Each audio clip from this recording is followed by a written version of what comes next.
Hello? Hello. Hello. Hello. Oh, we're live. Oh, We hello, are. folks. Hello. Welcome to the Foolish Tech Show. If you're tuning in to watch Proctor's thing, he went ahead and used his baby card. Yeah, Wait, he had 18 years to use that card, and he decides to use it the first day. I know. Gosh. I was kind of expecting that to happen anyway, so I got some stuff to Yeah, get over. yeah. And before we start and get into Brantley's, I wanted to push something out there that you might find interesting based upon if you've watched our previous shows relating and regarding OpenELEC and VPNs.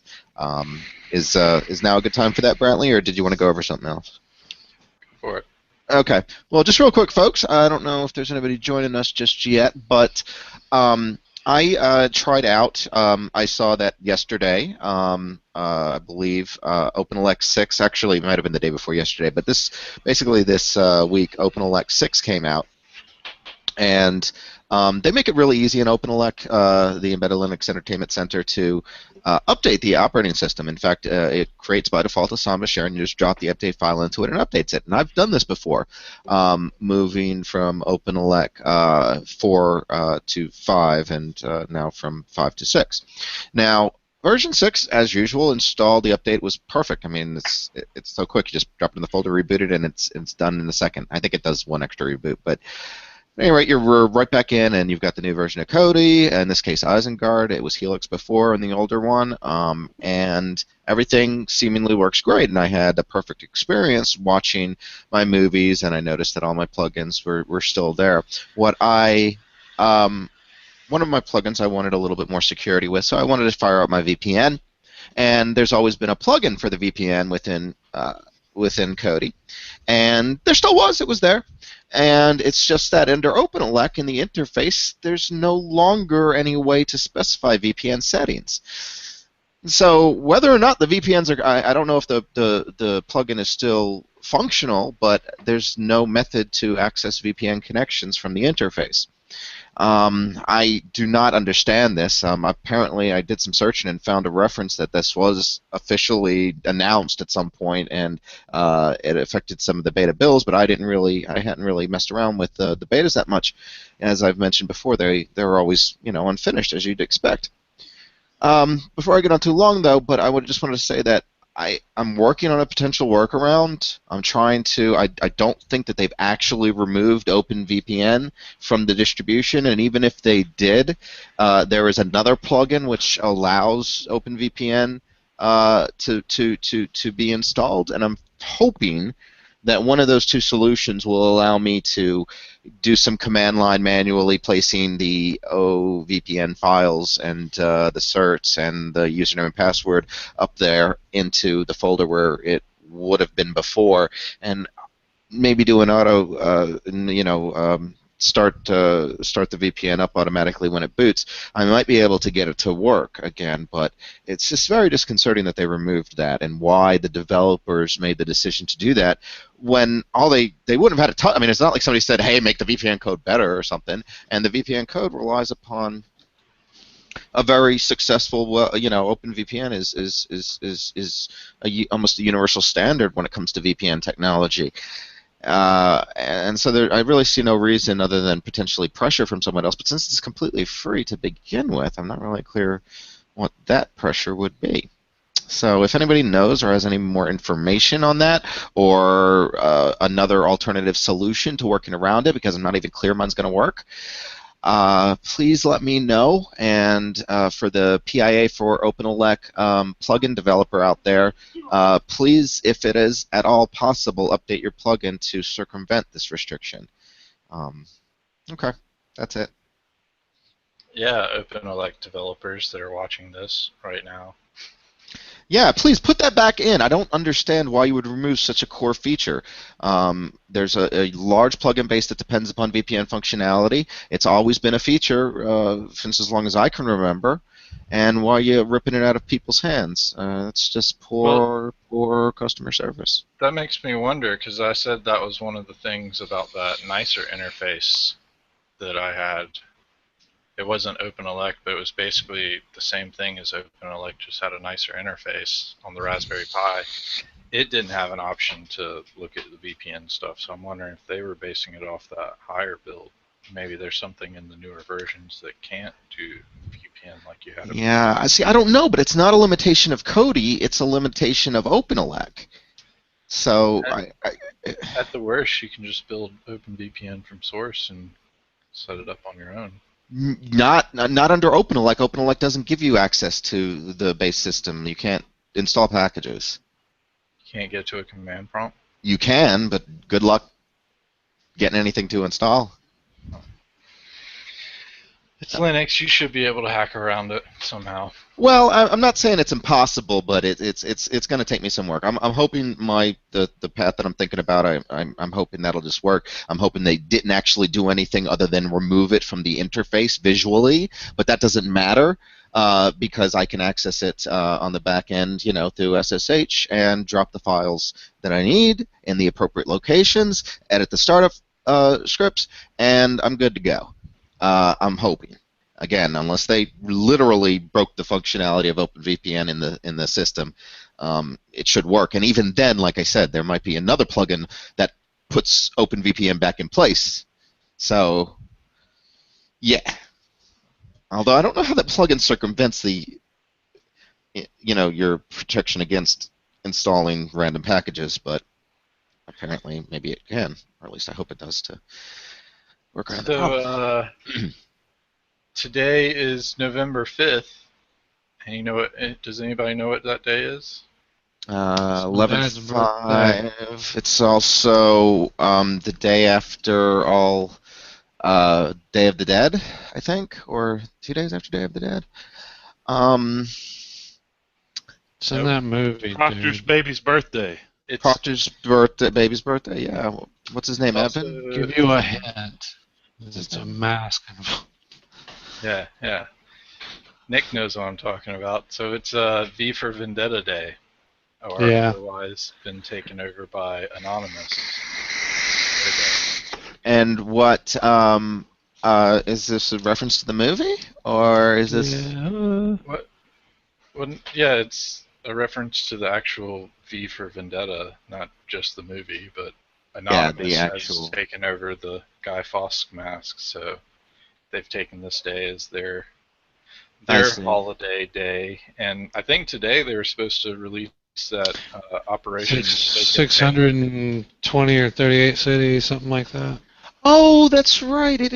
Yeah. What about the KKK leak? Because I heard that was going to be. That one was the one that's already been released prior to today was from some just random hacker dude. And today's the anonymous one, which we could trust probably better. That one was not. Yeah, that was. Yeah, supposedly that was just some junk.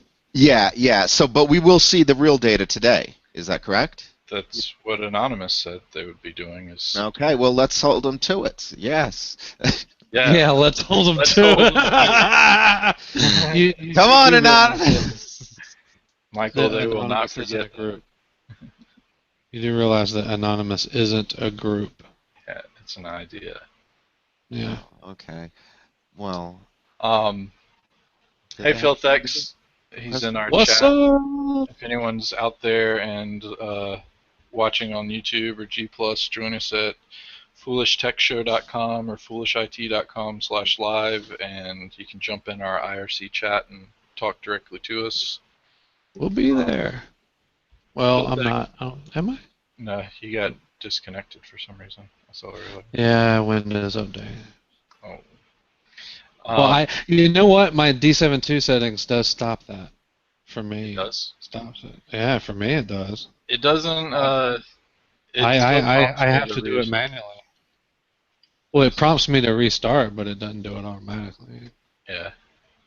It does set it to scheduled for me, but it's still it gives me a warning drop downs about your last chance. It's going to restart at this time unless you reschedule. I know, but it doesn't. I haven't tested that much. Mine doesn't anyway. It just like later on, it just says failed to install updates. I'll have to test it next time. Maybe it's quirk with mine. I don't know. I'm sorry. Where were you going? I just jumped right in there. No, that's fine. We were talking about Anonymous, and that was the only thing I wanted to bring up about that. FilthX, if you're watching out there, Proctor decided to stay with his baby, so he's not going to be able to do the repair shopper thing today. I mean, and that is his baby? I'm assuming so. It's got his last name. He took the day off to go see it born. Yeah. Okay. He might be tomorrow to do the repair shopper thing, but I'd say let's go ahead and give him until next week. So, because he's definitely not going to be getting a lot of sleep when that baby comes home. No. That baby looked huge. Did he ever say what weight it was? That 7 was a pounds, long baby. 2 ounces. What was that? What was the length? I think, or no, it was 8 pounds. Hold on. We need a length. He's gonna look big next to Proctor. Yeah. Because if I recall from that picture, we need a length. A length. Let's see. Hang on a second. Yeah, that's We'll wish him the best, PhilthX. Yes, we will. What? Did you want to share your screen to share the picture of the baby? Anyone? Here. I don't got a picture of the baby. Okay. It's in the stinking chat. In the chat, yeah. The Do chat. you want to share a picture of a baby? That's a His personal That's foot. his baby. Don't share the picture of the baby. Oh my gosh. It's not like that baby's going to be identifiable. Like, oh, that's that baby. I think it will. We should stop it. Don't mention the hair or eye color. Don't mention the hair or the eye color. you can see his pecker and scrotum. Yeah, that's another problem His with it. foot That's was child covering pornography. it. We'll go to jail. Child His pornography. foot was covering it. Not all of it. I just know Child that the pornography. weight Golly, why are we talking? was 8.02 pounds. long? 8.2 pounds. That's beautiful. I'm glad We to don't see it have get any healthy. length yet. PhilthX says, please don't do that. So we won't then. I'm sure later on Proctor will have a much better picture to share. Yeah, we're gonna probably. get some nicer ones, other than the crying one that was right after. It's been. He's literally been crying his whole life. They start out like that when they clean them up. They take them and they do their little cleaning ritual, and the babies and put drops in them and stuff like that. And the babies always get a little bit testy at that time period. I was pretty violent. I was hitting them, punching them in the face, but most babies usually just most babies usually just cry, and that's probably why he looked that way. Yeah. I was hitting and punching them in the face when I was a newborn. As a baby. Michael just said, yeah. Yeah, no, I was. They tried to put the eye drops in my eyes, and I You knock any of them out? I knocked it out of their hand, and then I took my other hand and I popped them in the eyeball. And she's like, Nurse laying on the floor crying. I gave her a black eye. No, she wasn't. The doctor in the balls. I got out of there, damn it. I was a month late, so I was a month late. So I was. That's probably why I was as big as I was. Because You I figure you've been better prepared. Yeah, and they believe that was what gave me the extra stamina to fend the nurses off. So speaking of violent small children, the American Horror Story Hotel. Crazy. Yeah, well, they've all been crazy. Yeah. A whole school full of little vampire children. I know. Don't ruin it for me. I haven't watched it yet, please. But How I does knew that ruin it for any? You don't it doesn't. Well, we already knew there were vamp children or something like that. At least we know they're being pumped full of. No, this is a whole different storyline of it. It's crazy. It was pretty crazy. I was very impressed with it. Oh God, that's gonna be something to look forward to. Well, thank you. I will do that tonight. Yeah. So something else I have is I finally figured out my first nickel coil. 21 inches. Thanks for that random length. Typically faced that with Proctor responded and said the baby was 21 inches, but I guess just yelling out 21 inches. Be something we're gonna have to do in the future now. It made sense at the time. So I was able to build my first temperature-controlled nickel build, and it took me a little while because the first one I built, I was kind of basing it off the same way I build the Canthal coils in this thing. But if you look at this steam engine, which tells you like the gauges, or you can pick your gauges and set what kind it is and all that, I found out that I couldn't just do 8 wraps because nickel is non-resistant. You need a ton more wraps for it. So I ended up making one that was 0.15 ohms, and it's got 19 coil wraps. Wow, that's a lot of wraps. Wow, interesting. Yeah. That's completely different properties than Canthal, typically. Yeah. But it is temperature controlled. I have it set with a temperature of 572 on the Sigelli 150 TC, and I'm pumping 35.1 joules through it at 2.2 volts.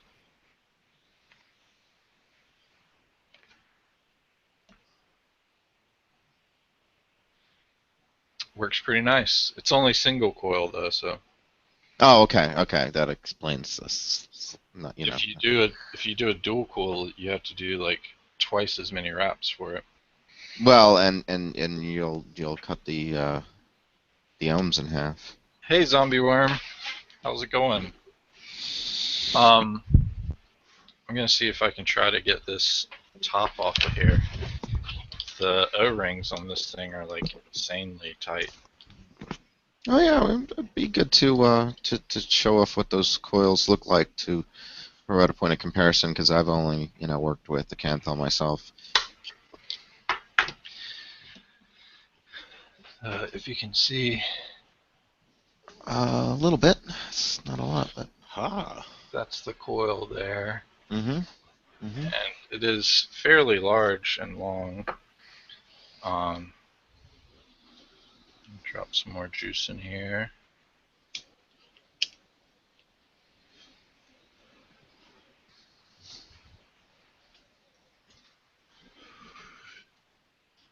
You know, sound effects: drip, drip, drip, drip. Drip, drip, drip, drip. Not that type of sound effect. Excuse me, Nick. Oh, that was you. Oh, okay. Ooh. Give us a burp, Johnny.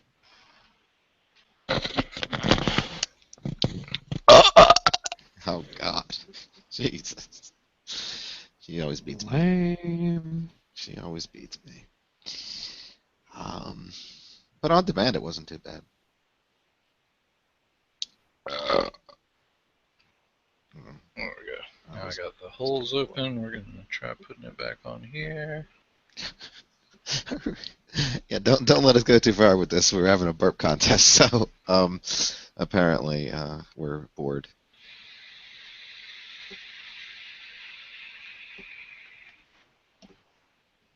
Oh, look at that! Yummy. Pretty nice. Pretty nice. I like it. See if I can get the temperature down. So right now it's on 550 Fahrenheit.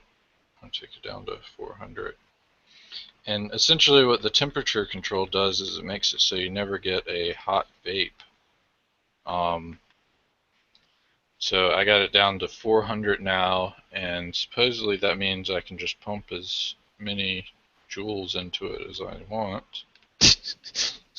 Yeah, just infinite number. And it's not going to over vape it, or if it gets too dry, it'll temperature control it.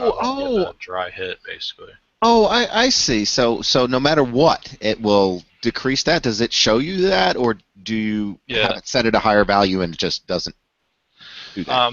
On the HANA mod, I was playing around with it and testing it, and like whenever it got to the temperature value, wattage that it was pushing through it like dropped. Oh, and it would be reported on the screen, right? Yeah. Okay, great. And you don't, and that happens. I'm assuming there's immediately. So if you did in fact turn it all the way up, there wouldn't be a chance of you causing problems. Like Okay. it would burn through the juice quickly, but it wouldn't get to a dry hit point because it would reach. It would be too hot at that point. Yeah, exactly. So as long as there was liquid, keeping it quote unquote cool. Yeah. Okay. Nice. Those and so really well. And thank you, Net Hunter, for this plume veil. Finally using it. It works very well. I still like my Canthal build though. Well, maybe if you can do a dual coil, you can do a more direct comparison because right, your Canthal is dual, isn't it? If I can get 56 wraps to fit inside the plume veil, I'll try a dual coil. But you don't think that's possible? You think it's too big? It ended up being like that long. No, but can't you? Oh shit! No, you can't. There's nothing. I'm already having to go to the second coil or to the second positive. Oh, so it's probably not possible then. It might be possible, but I mean, I really can't you do? What about those I don't intertwining? really need the dual coil. Why don't? What I've seen is people will strand like 3 together, like 3 nickels or 4 nickels together, and then they'll make a single coil out of that. Doesn't that improve? Won't that kind of increase the resistance? Yeah, I imagine it would. And so that would be a way to fit more coils effectively into a smaller space. Yeah, I could probably do that. So yeah, braid them. So try that on your next attempt. Braid it up so that it's not so big, and try to do a dual coil and see if it'll fit. And let me know. Listen to the guy that can't even make his own Canthal coil. I can't. Not that I can't make the coils. I just can't unscrew that thing from you know, the base from the thing. That is pretty funny that you can't even open yours. Yeah. It is super tight. I don't know why it's so tight on there. Well, this one's already. How can you not be strong enough to open it, man? Who knocked out nurses as an infant? Yeah, right. Well, that was only because I was actually a month old instead of 5 minutes old. When I came out, and it wasn't because I was super strong or was Superman or anything like that. And I'm not saying that I actually gave her a black eye. I just poked her eye, and the little hand. I'm sure I didn't have that many newtons behind the punch, but I just know that I did. So I came out quite lively. And he hasn't deadened up any. And maybe I was punching because they dropped me. I don't know. I mean, maybe they didn't treat me right.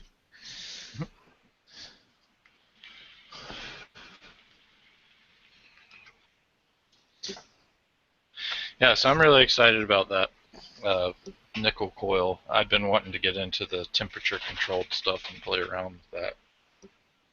In my first few attempts, I kind of did a little bit and then just gave up, and then did a little bit and just gave up. So finally got to the point where I found that coil wrapping engine again, and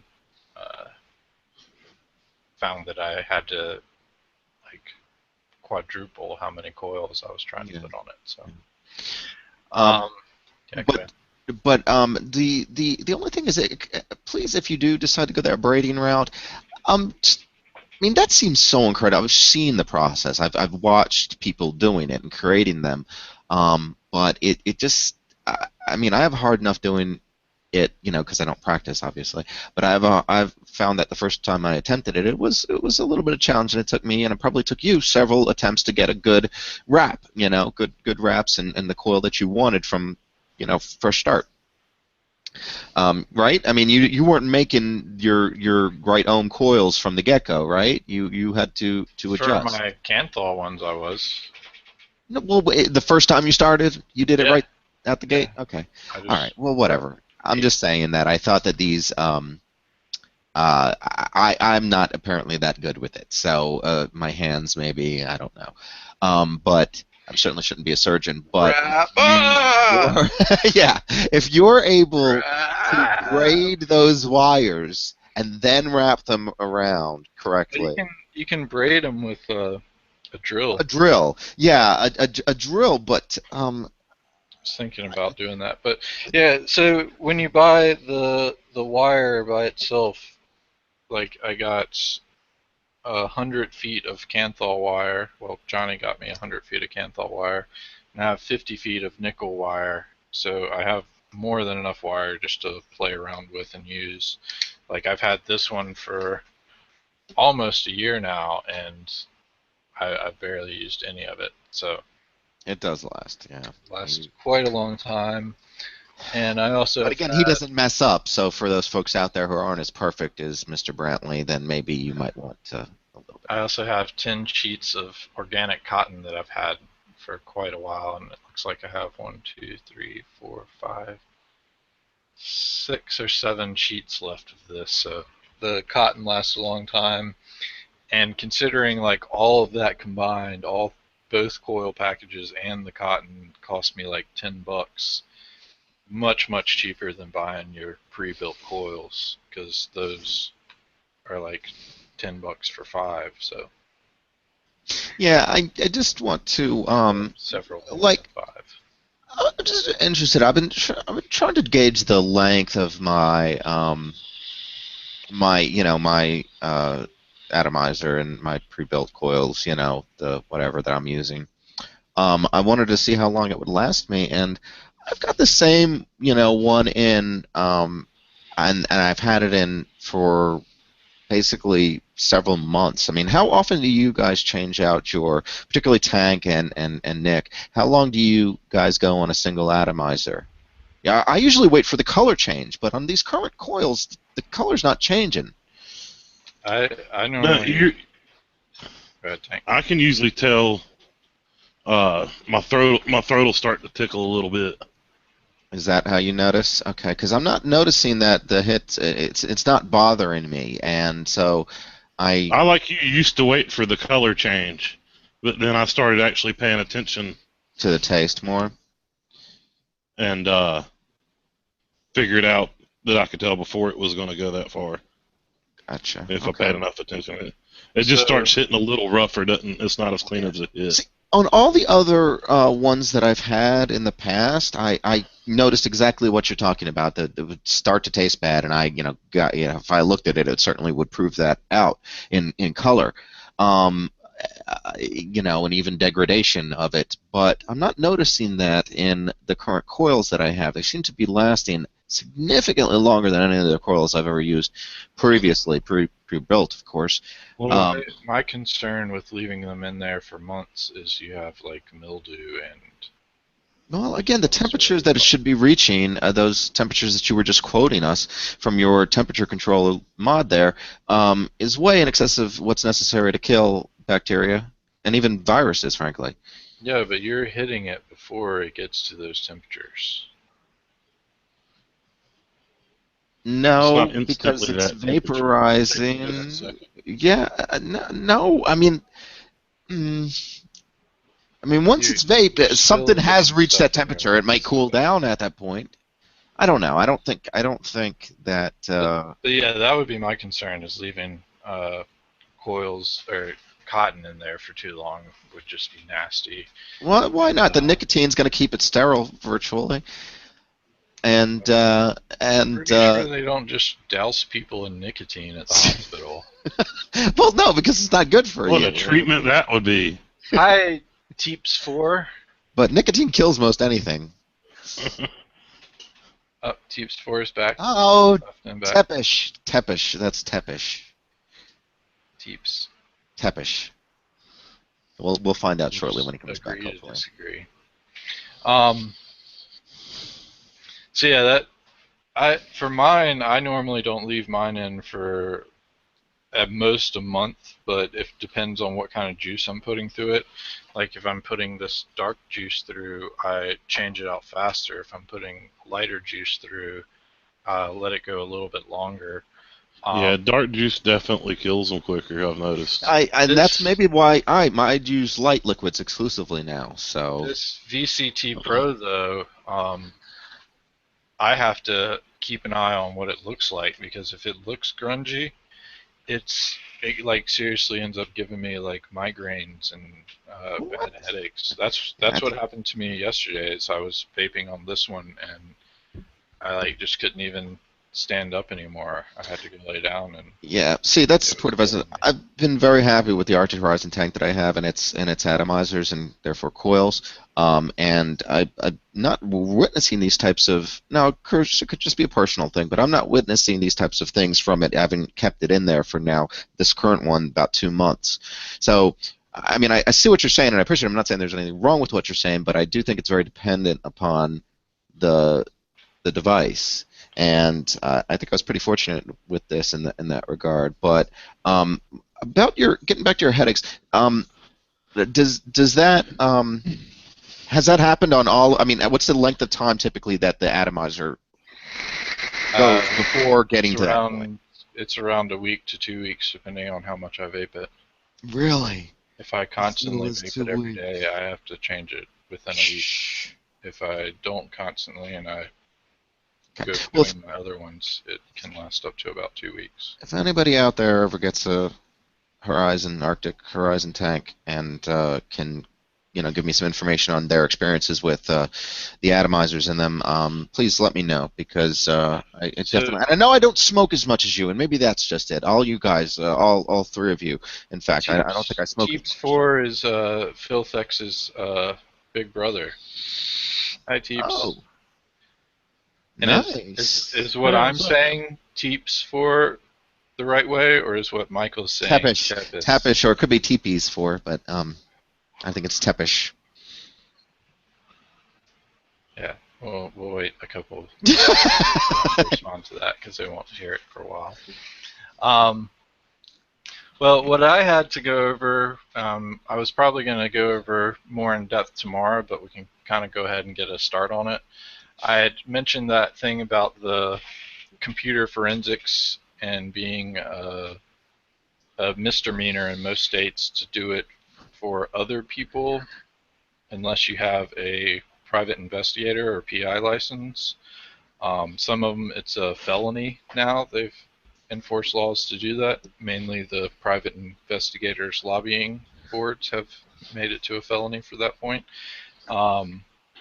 Which is quite ridiculous, because I don't know any private eyes that are computer forensic people, and I don't know any computer forensic people that are private eyes, so kind of a stupid thing to put them into. They really should have their own licensing if they want to do licensing through the government, just my opinion. But yeah, so I was looking into that and how you can do it on your own, and for like forensics things on your own side. And again, I'm pretty sure you'll have to check the laws in your area and country even as to what the legalities of it are. But I'm pretty sure if you're doing it for yourself, like you're trying to do forensic work on your own computers, or if someone else is giving you their direct property to do forensics work on their direct stuff, not involving a third party, then it's okay to do that as well. But again, I ain't no lawyer. I'm not a lawyer. Yeah, none of us are lawyers, and none of us provide have any background for our legal advice other than potentially Googling. And unless Googling allows you to pass the bar exam effectively, I wouldn't trust us. I would look to your own legal advisors in your particular areas to confirm this if you're concerned, particularly as part of a business operation. If this is stuff you're going to engage in, as your daily job, you need to make sure that it's what you're doing is legal. And we had some cases too where, like, what if we had some cases in the store that we worked at where angry husbands and or wives would bring in a computer and then want basically to get information off of it. And I was always concerned about the legality of those types of things, you know? Yeah, so if it's not their computer and their own property and their own information even, then you can't do it for them. But like if you're doing a data recovery or something like that for someone, or you want to find out if your computer has been tampered with via malware or anything like that, then you can do it. But it has to not involve a third party. Well, thanks for the clarification. That's good to know. I'm assuming again.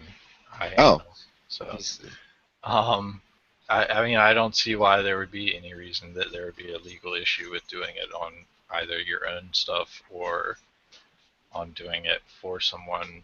Yeah, their own stuff. Well, clearly it would undermine data recovery businesses altogether, right? I mean, so if there were too many hurdles in that, so I agree with him. I don't anticipate that being too much of a problem. But I think it was Minnesota that had the law go down for it. Let me look into that. The one guy in Georgia that got he gave this Defcon talk about it. He says the state which it happened in, but also he was the first one to have it try to be enacted against him for being a felony, and it ended up costing him $100,000 just to show that it was a misdemeanor. So it definitely can be quite expensive if you don't know what you're doing or get prepared for it. Wow. Okay. Well, then, actually, I want more specifics. If you can provide some links or some other points of reference to maybe get some of us started, because that sounds. I don't know the circumstances of what you're talking about, but you know, if it caused him that much trouble, you probably made some of our listeners out there a little bit worried. Yeah. Here we go. Scott Moulton did a talk at Defcon 16. Forensics is for private investigators only. And I'm posting a link in the public chat for anyone that wants to check that out. Thank you. It was a pretty good talk overall. I really enjoyed watching that one. Lots of good information, especially for people that do computer forensic stuff. Like I want to say it was Minnesota that they enacted a law that was set to start the same day the law went through that made it so that like a lot of computer companies had to shut down and they wouldn't be able to open for 2 to 3 years because they have to go through that training with actual PI companies for 2 or 3 years, like interning, to be able to get their PI license even. So kind of a crazy setup and deal, but all right, so that's those. Let's go over some of the options that we do have available for you right now if you want to kind of get into the industry and look into it. The first one I want to point out is Caine Linux actually has a forensics mode on it. Yeah, that's very popular tool there. Very highly regarded from what I've seen, but so they have a forensics mode, and on their official documentation they say basically what it does is you load the live CD like we have here, you pick forensics mode, and when it loads it never touches the hard drive and disables auto mounting of anything. So if you need to mount a USB drive to copy stuff from, you have to manually go through and mount it on your own. It doesn't even use the swap file if there is one on a hard drive that's attached. So that's what the forensics mode is there. And of course it gives you access to all the features and things that are in Caine Linux as far as those kind of tools go. I didn't really look through much of them. No, there's lots of stuff to do, a lot of different security-related functions, penetration testing and other things, I believe. right? We'll let it load up here and check out what we got exactly.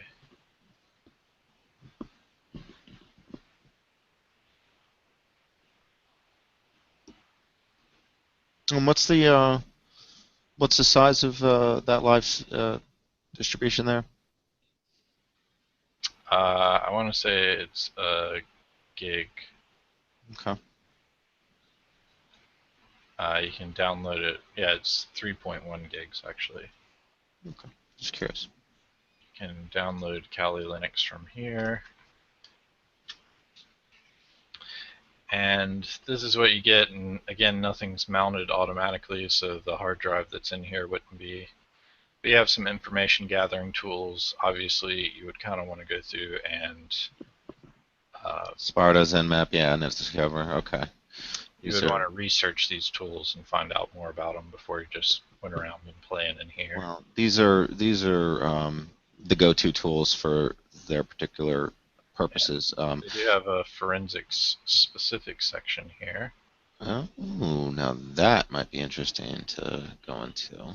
And one of the big things that I've found with forensics volatility tools and things like that is that basically what you'd want to do is you don't want to touch that hard drive at all.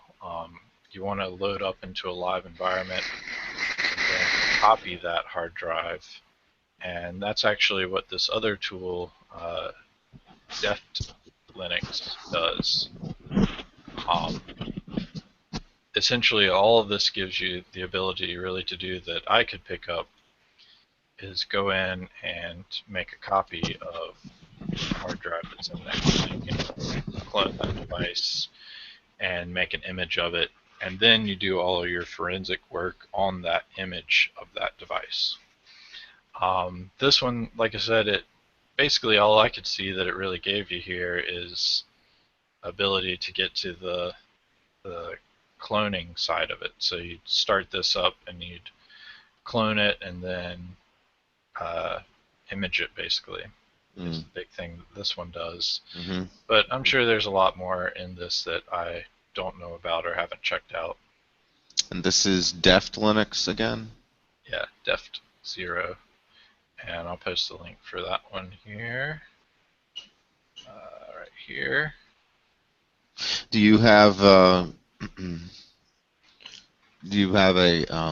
preference, or I mean, obviously this is not nearly as feature rich as the Caine. This is more very specifically right for just making copies of the data and not touching it otherwise. Okay.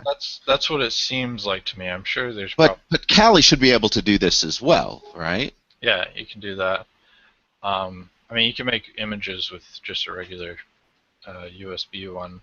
The main thing is they're not having that hard drive mount and you being able to pick it out and not have to worry about that hard drive being changed at all. Well, but then again, you know, if you were doing that in Caine, it would be the forensics mode. So there's the ability to have that functionality. I'm just curious as to which one I want. If you want to look into one, this would actually be the one that I'm most likely going to look the most into.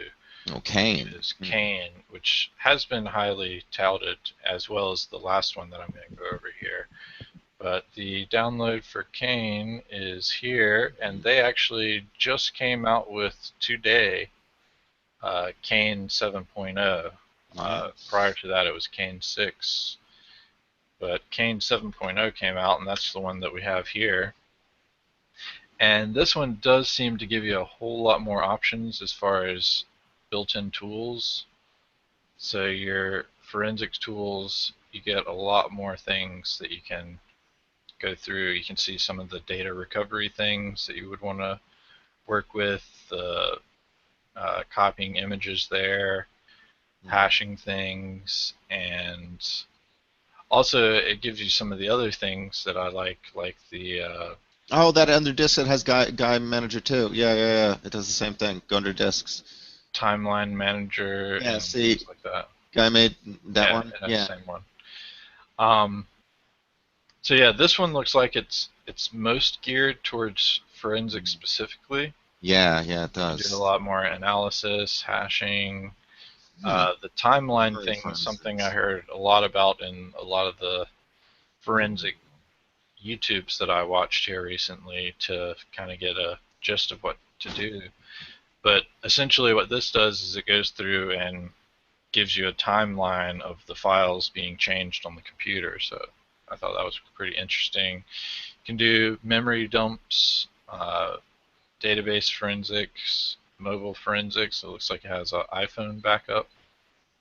So that's kind of interesting. Network forensics, and just it seems like it has a lot more tools. Probably would be something that I want to look a little bit more into and find out more about. Definitely, man. So Caine, computer-aided investigative environment. Yeah, this one, and it looks like this one could actually be more of a. You could actually use this as your distribution, basically.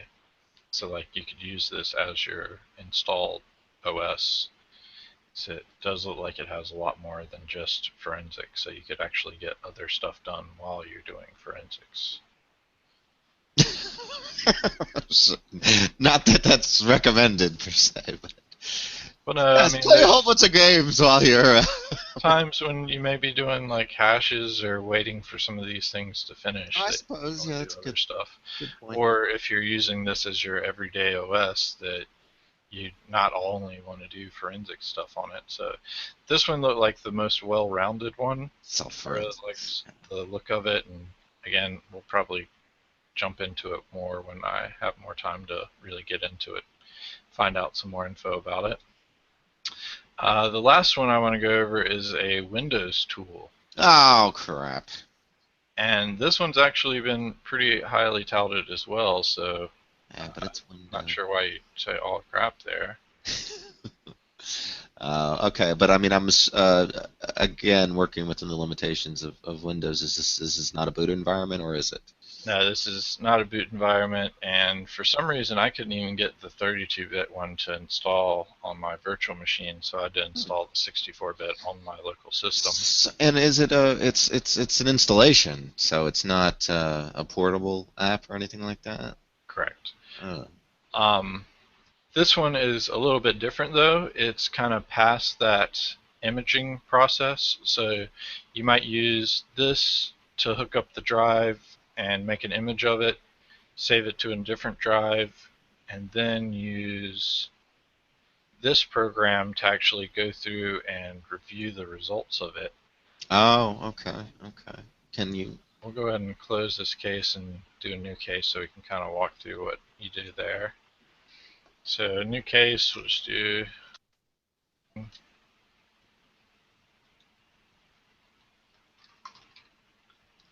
me. Okay, so it is geared towards generating reports. So this would be the benefit of this is that yeah, you have something pretty to turn in after you're done. And this one you can use the image file, like I said, you would probably get from one of your live boot environments. Great. Yeah. The local disk, I don't know why it won't let me select any of my local disk. I'm assuming because they're all physically mounted, not USB disk possibly. And you can do specific files even. So the one I had there was just that one. Let's see if we can grab some other files.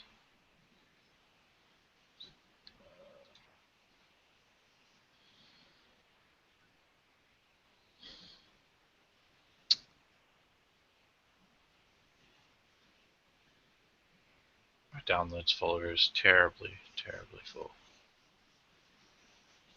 You can see, Jesus. Wow.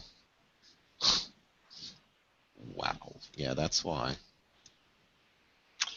And then once you have the items in there, you do next, and it goes through and gives you some options of what you want to try. This is an interesting one, so if people have hidden data inside of files or photos, it can actually carve that data out. You can set it up in the settings to go through and identify interesting files, so like specific files that you may be interested in. relating to the case that you're working on. It has a bunch of yeah, so let's say matchers. if you were an investigator doing, let's say, child porn case or something like that, that would be, you would, for this particular case, you would then identify, I guess, strings that if it matched in file names would be relevant to that particular case. But you obviously wouldn't apply those things to somebody else that you were looking into for maybe some sort of other computer fraud or something, right? Is that generally? Well, there's different things you could use it for. So. Well, okay. Well, the interesting files, but I was just curious. Do you know where that's set up, or where we can configure the interesting? Yeah, we can look at that in a second.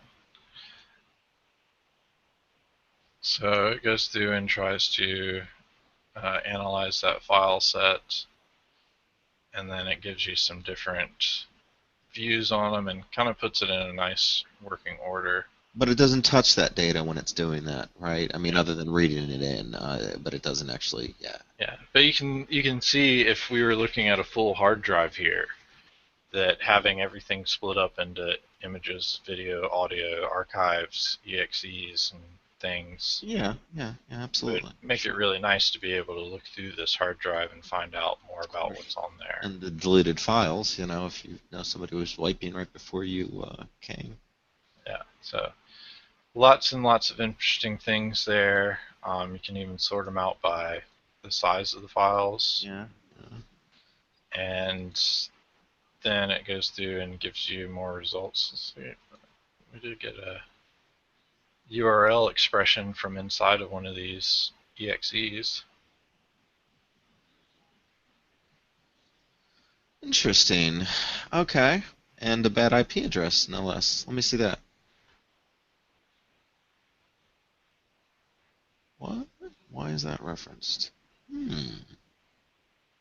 So, you can also do... Oh, that's not an IP address. That's the version number of the program. It's not an IP address. I get it.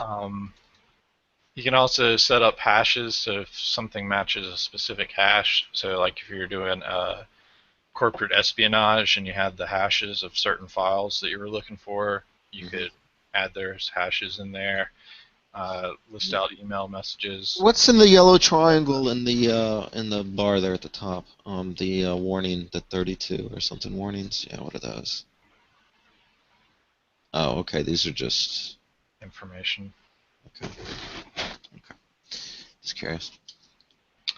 To configure all those other things, so you just go into options. Like, Interesting. File sets. So that you create your own set of rules. So you have total control over that. Okay, cool.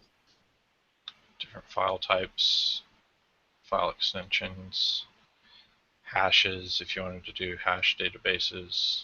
Yeah, so again, let's say you were approaching it from the child porn thing. You would be looking for images primarily, I would imagine, in videos. If you were approaching it from, the money launderer or somebody else, some other criminal or whatever, you would maybe look for financial files, right? Again, that's the general idea there. Yeah, I'm pretty sure. Let me see if I can hook up a USB hard drive and see what that comes up with. I don't want to do that one. Let's do this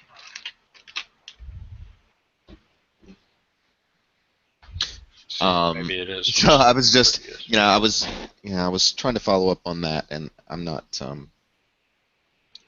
focusing on it, but there's been a lot of cases, particularly the relatively recent Subway Jared case, and I was just wondering what sort of, it sounded like it was a long investigation. I'm just wondering what sort of forensics and how they approached it, and how that compares to these tools that we're using,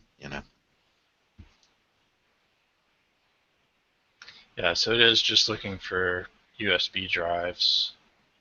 Oh, okay. So you attached one? Yep. Okay. I'm just going to go through and try to analyze those.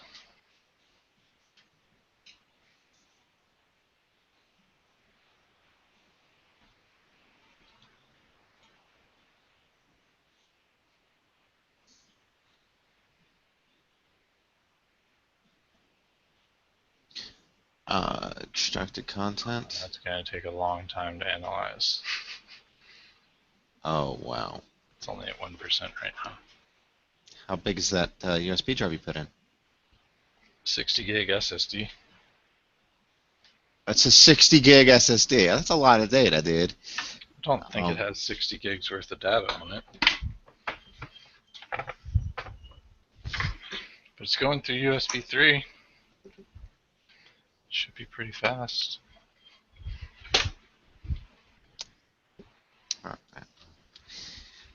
It's looking thoroughly. Let's just say that's now what it's at 2%. Yeah, very good progress. Come back in about an hour or 2 or 3, maybe 6, 8 hours. But hopefully shorter than the time it takes to typically run SpinRite on a failing hard drive. We've had lots of discussions on that, how long that takes. But you can see that's actually bringing back a lot more stuff here. Of course. Already, and it's only gone through 2% of it. Well, that's good that you can look through as you're not limited to waiting for the search to complete prior to analysis of the data. Yeah. Especially if you're going to have to wait that long. I could see this being used for other things in computer side though, because like if you have a computer that has a virus and you want to figure out why or where it came from, you can use some of this information to try to glean that, especially like your executable selections and things like that. So lots and lots of information there.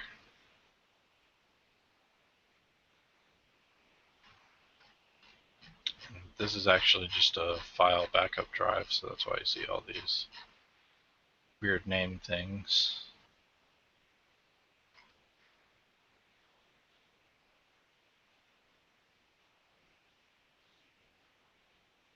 These are all the deleted files.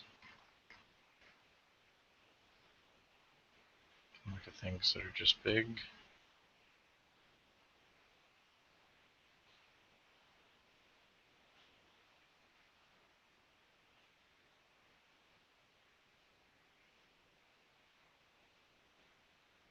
Pretty interesting stuff, I thought.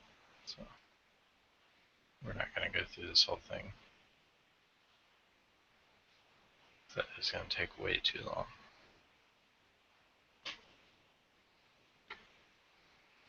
All right, so that's my brief intro to... Okay, well, wait. So this last Windows one is called Autopsy, is that correct? Yep. And it's completely free? Yep. Wow. So how do these people producing these tools that seem to be on the level that would be used by our law enforcement in this country, I would think that the tools that they use are very expensive, and so is it just that we like to waste money? Ones that there's another one that I heard of, I forget the name of it right offhand, but it's like the staple for anyone using computer forensic stuff, and I want to say it was like $3,000 to $5,000. Okay, but it's be interesting to see that. I mean, if you looked at a feature comparison, I imagine particularly Caine, I would say, and maybe some of the others as well would have similar feature sets, to those things. So I'm wondering where they would differ. I am not sure, but I'm not going to pay $5,000 to find out though either. So.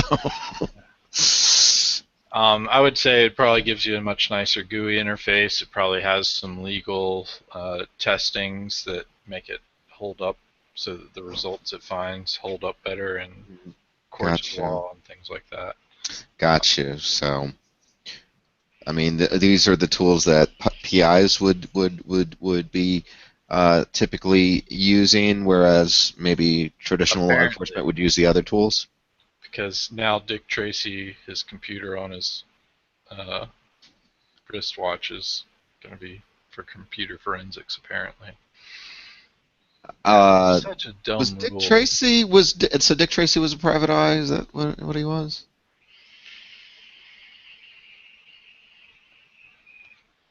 If not, he should have been, because he was like the coolest private eye. Okay. He might have just been a cop. I can't remember. I thought he was a detective.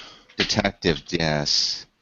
Private Dick. Yeah, of course, Dick Tracy, yeah. He was the private Dick. Well, no, he wasn't private. He was just a dick. Or detective. Tough and intelligent police detective. That's his description. Yeah, again, this is from the 1930s? 1950s. 50s, sorry, 50s. 30s, 50s. But, yeah, I mean, that's what I think of when I think of private Yeah, he eye. did have a computer, so yeah, 50s, that would make sense. That's what I think all private eyes should want to be. Dick Tracy? Yeah. You're not as good as Dick Tracy. You're not as good as anything. I was never a fan of Dick Tracy. I don't even think I saw the movie that came out with Madonna, right, and Warren Beatty. Yeah, that was a good movie. Was it? Oh, I think the I colors don't remember it. It's been the colors so were long. interesting, but Yeah, it was really, really well graphically done. I would generally agree with that, but I think I had a bit of a tough time following the storyline. It seemed the bad guy seemed a little powerful, not enough of a superhero, you know.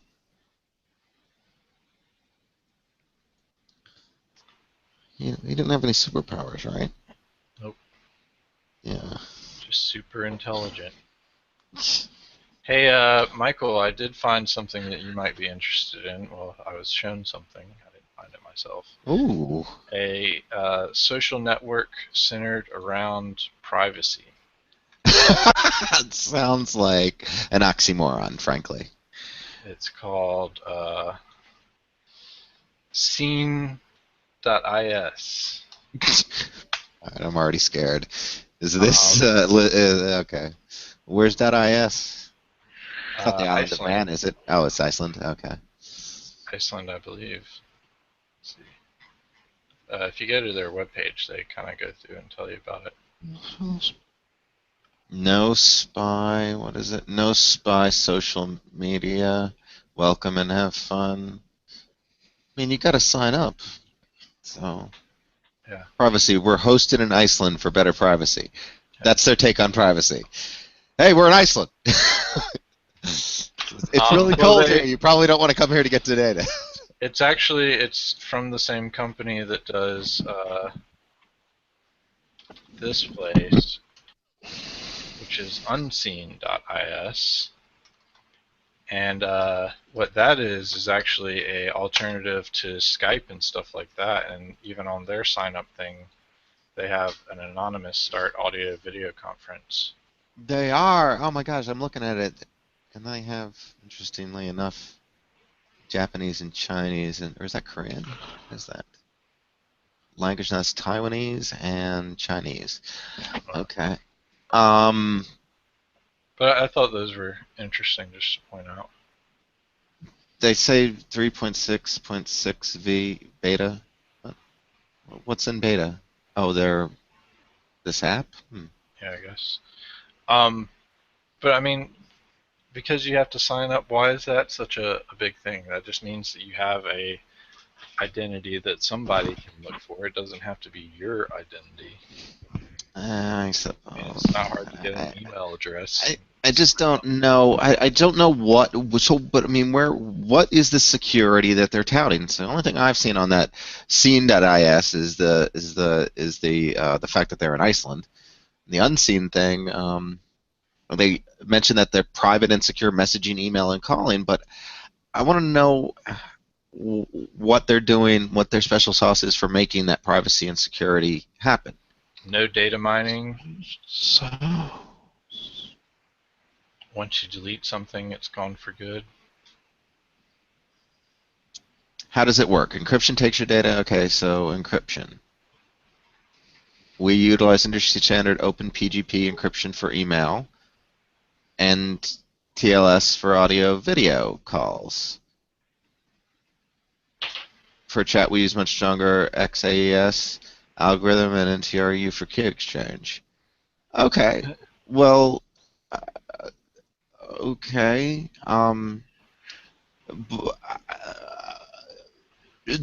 they've got all the keys, so they can look at all my data, but nobody else can. I mean, I don't know. And then when they decide, this Icelandic company decides to get bought out by some big advertiser or whatever, and then just, you know, takes all your data, all your quote private secure communications through them, and runs off and sells it at you know, a couple bucks a pop. I don't even know what you're talking about anymore.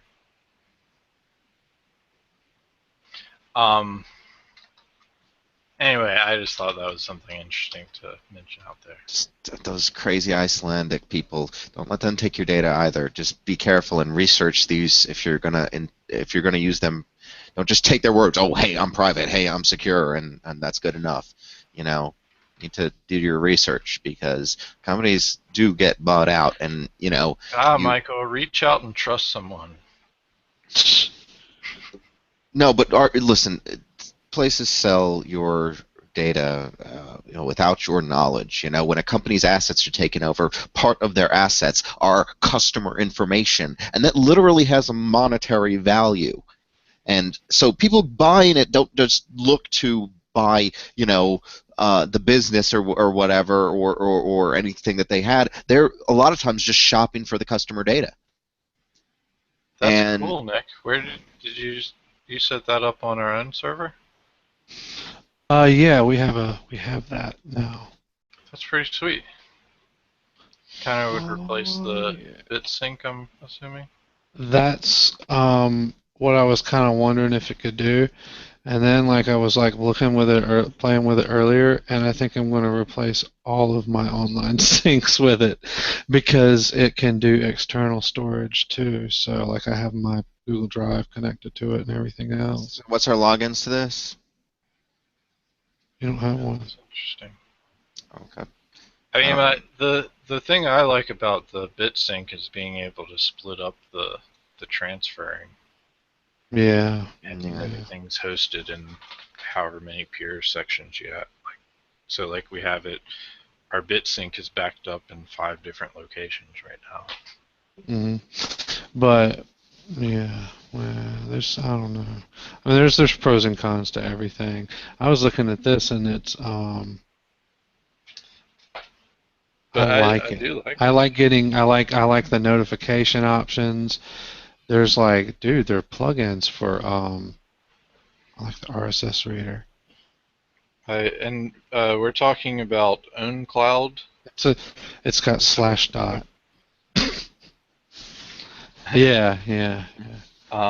So it's something that Nick set up on one of our servers, and it looks like it's so you can host your own private server or private cloud space. So your things like Dropbox or Google Drive or OneDrive or anything like that can be replaced by something like this that you host all on your own. I know that's something that definitely would entice people that have to rely on HIPAA regulations, because things can be encrypted and you can manage it, versus having to rely on someone else's HIPAA credentials, which I want to say OneDrive is certified with HIPAA credentials, but I'm not positive about that. Well, but check out host your stuff on your own. Check out, they have apps that you can add to it. Check out the activity stream, which just tells you absolutely everything that everyone did. And those are highlights. I like those things. Document editor, gallery, etc., etc. Oh, what else was good? Oh, of course you can do. You can add your own, like I said, Google Drive, Dropbox, own other own cloud servers, FTP, SFTP, WebDAV, all that other stuff as backup, or just as additional storage, so it like appears as a folder in your sync folder. Own backup. How much space do we have on this server? I just did 100 gig, but we're only using 20 right now, and that's with tons of crap that we don't even need. Plus, the fact that most of this stuff would be, I mean, like on mine, like I would leave it in, I would probably put it even in my Google Drive. Do what? I was saying 13 terabytes for my backup purposes. Oh, no. We're just talking about the stuff that we share. But I would end up probably keeping a lot of it or most of it anyway through on my Google Drive account through this. And then using this and using OwnCloud to share the files through the Google Drive account with you guys would probably be easier than sharing through Google Drive, actually. Mm-hmm. Yeah. That does look interesting. I'd looked at. You can do multiple accounts through the desktop client, the sync client. You can add multiple accounts. It's got Android, iOS, and all that good shit too. I had looked at Ubuntu's option for private clouding, and that was much more complicated setup last time I looked at it. Dude, this was painfully easy. Yeah. From the interface, I would assume it was. Yeah. It looks pretty cool. And you know, it might end up being easier. It might end up being easier the way I did it through third-party service. Bitnami. I didn't install Linux on a server and then go from there. I used a Bitnami image. It did all that for me. I just logged in when it was done. Oh, Bitnami had an own cloud server setup image? Yeah. Gotcha. Yeah, that was probably a lot easier. Yeah. Extremely painless, in fact. I didn't do that as plain text, Michael. I'm sorry. There you go. Let's see.